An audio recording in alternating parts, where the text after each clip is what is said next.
Halo semuanya, sampai jumpa lagi di channel gue.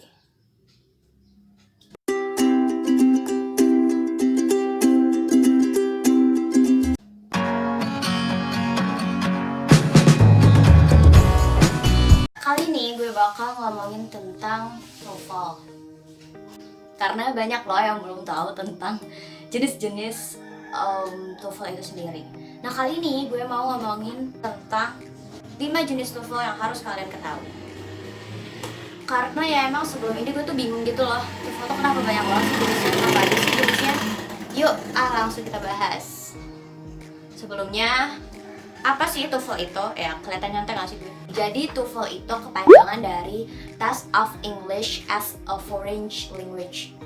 Ya semoga pengucapan gue benar. Kalau salah komen aja di bawah gimana cara pengucapan yang benar. Thank you very much. So, itu adalah sertifikat bahasa Inggris untuk melamar kerja, lamar S2, mau lanjut ke S2 maksud gue, atau untuk cari beasiswa gitu. TOEFL sendiri tuh menggunakan American accent ya, jadi yang mungkin itu juga adalah salah satu kenapa TOEFL itu sangat populer di Indonesia, karena orang Indonesia itu lebih suka American accent. Termasuk gue, including me, gue suka sama American accent karena lebih gampang diucapin. Ya nggak? Lo sependapat sama gue atau lo pencinta British accent? Komen di bawah ya.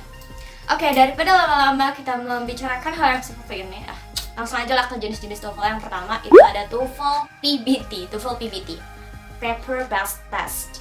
TOEFL PBT sendiri ini mengetes atau mengukur kemampuan kita dalam listening, reading, dan structure. Durasinya itu kurang lebih 3 jam. Skornya itu antara 110 sampai 660. Sedangkan harganya per tes itu 450.000 sampai 550.000 rupiah. Gitu teman-teman. Tapi sayangnya TOEFL PBT ini tidak diakui secara internasional karena dia itu cuma multiple choice, dan memang sih ini tuh tes itu berdasar standar internasional, cuman beberapa intuisi itu udah nggak mengakui lagi PBT certificate karena dianggap tidak terlalu efektif dalam mengetes kemampuan bahasa Inggris seseorang, gitulah pokoknya. Jadi kamu kalau mau daftar sesuatu, daftar kemana gitu, dan kamu hanya punya sertifikat PBT, TOEFL PBT, kamu harus lihat dulu nih apakah instalasi itu menerima sertifikat TOEFL PBT gitu. Yang kedua ada TOEFL CBT atau Computer Based Test yang mengukur kemampuan reading, structure, listening, dan writing. Nah, durasinya itu antara 2 sampai 2,5 jam. Skornya 30 sampai 300 dan harganya 675.000 sampai 770.000. Tapi sayangnya TOEFL ini udah gak terlalu digemari gitu loh, karena udah mulai tergantikan dengan TOEFL IBT. Dan ini tuh harus cermat gitu kalau lo mau ngerjainnya, karena apa yang udah lo pilih gitu, apa yang udah kamu pilih nggak bisa diganti lagi. Misalnya nih nomor 1 kamu udah terlanjur milih A, kamu udah nggak bisa ganti lagi. Dan kalau misalnya udah kelewat 1 nomor, kamu nggak bisa balik lagi ke nomor itu lagi gitu. Jadi mungkin itu ya agak nggak convertible, jadi orang-orang nggak terlalu suka. Nah kalau cara tesnya sendiri, dia pakai software yang udah diinstal di komputer itu, terus baru deh kamu tes gitu. Nah yang ketiga kita udah sempat singgung juga tadi, yang udah mulai digemari oleh banyak orang, yaitu IBT, TOEFL IBT. Apa sih itu? TOEFL Internet Based Test. Ya sesuai namanya, dia itu pakai internet dan kayak UNBK gitu loh kan, pakai internet yang lancar, terus komputernya ya gitulah, pokoknya sistemnya mirip-mirip kayak gitu. Dan kalian bisa nih ngubah jawaban kalian kalau kalian ngerasa bahwa jawaban itu salah. Terus bisa scroll lagi gitu kalau misalnya ngerasa ada yang belum kejawab gitu. Kemampuan yang dites di sini adalah reading, listening, writing, dan speaking. Jadi ini ada speakingnya gitu. Jadi ini lebih banyak digemari karena dia itu standar internasional gitu. Jadi kalau kamu punya nilai TOEFL IBT yang skornya tinggi, Berarti ya hampir semua institusi di dunia itu menerima TOEFL IBT gitu. Ya gitu. Durasi tesnya itu sekitar 4-5 jam dan skornya itu sekitar 0 sampai 120. Untuk harga tesnya sendiri itu sekitar 195 US dollar atau 2,8 juta rupiah. Nah, kalau sekarang tuh sekitar 3,2 sampai 3,6 juta. Kalau 2020 gue baru cek. Ya itu.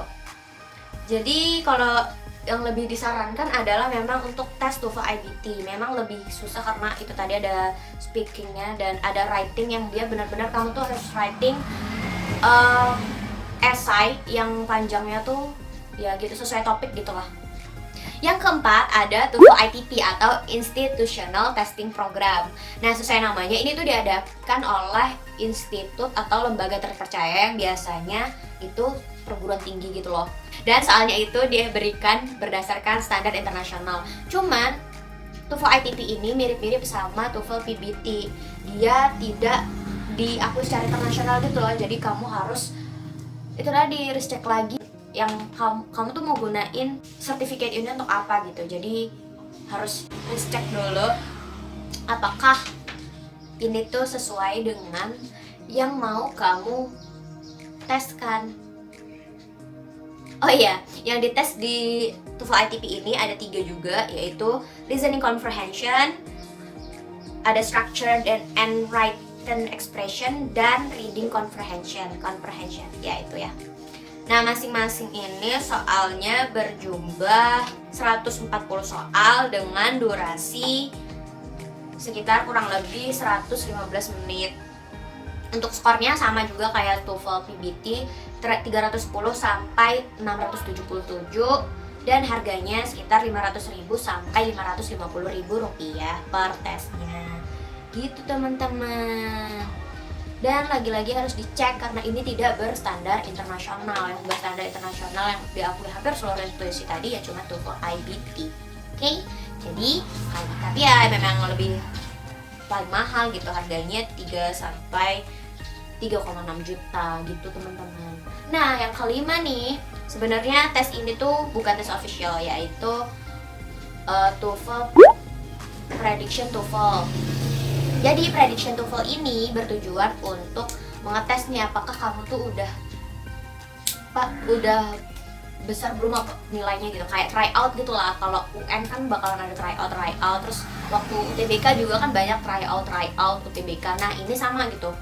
Prediction TOEFL ini kayak tryout, jadi kamu bisa mengukur kemampuan kamu nih, kira-kira udah sampai mana ya TOEFL aku, apakah udah siap untuk official test. Karena mengingat official test itu atau tes resmi TOEFL nggak murah gitu, mahal.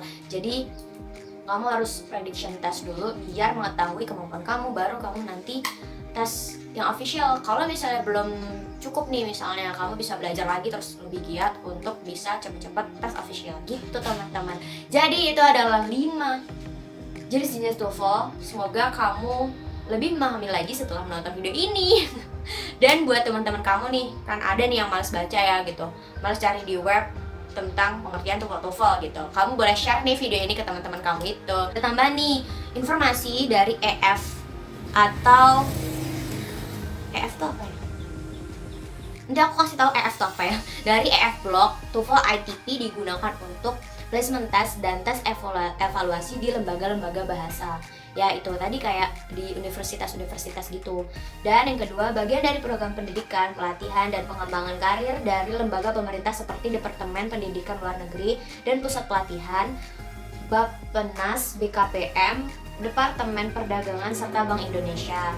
Yang ketiga, persyaratan masuk atau kelulusan di jenjang institusi pendidikan Indonesia yang lebih tinggi. Yang keempat, persyaratan untuk daftar program beasiswa seperti Fulbright Foreign Program. Nah, Fulbright ini beasiswa ke USA dan Ford Foundation International Fellowship Program tuh. Ternyata banyak loh yang bisa menerima TOEFL ITP. Terus ada prestasi, ada juga Australian Development Scholarship, ada S2 UNED, ada DAAD atau German Academic Exchange Service, dan program beasiswa dari lembaga pemerintah seperti Spirit atau sampai Bappenas dan Kementerian Komunikasi dan Informasi tuh. Ternyata banyak juga loh yang mau menerima TOEFL ITP gitu. Jadi untuk menentukan lagi nih pilihan kalian mau ambil tes yang mana nih gitu. Kira-kira kalau misalnya suatu institusi itu memperbolehkan TOEFL ITP, lebih baik TOEFL ITP aja sih karena lebih murah gitu loh teman-teman. Jadi cek dulu nih kira-kira institusi kamu itu pengennya kamu dapat skor dari sertifikat mana ya gitu. Jadi tentukan pilihanmu sekarang, kamu mau tes TOEFL yang mana. Dan kalau misalnya emang cuma untuk pengetahuan aja tuh foto ada apa aja ya boleh, nggak apa-apa.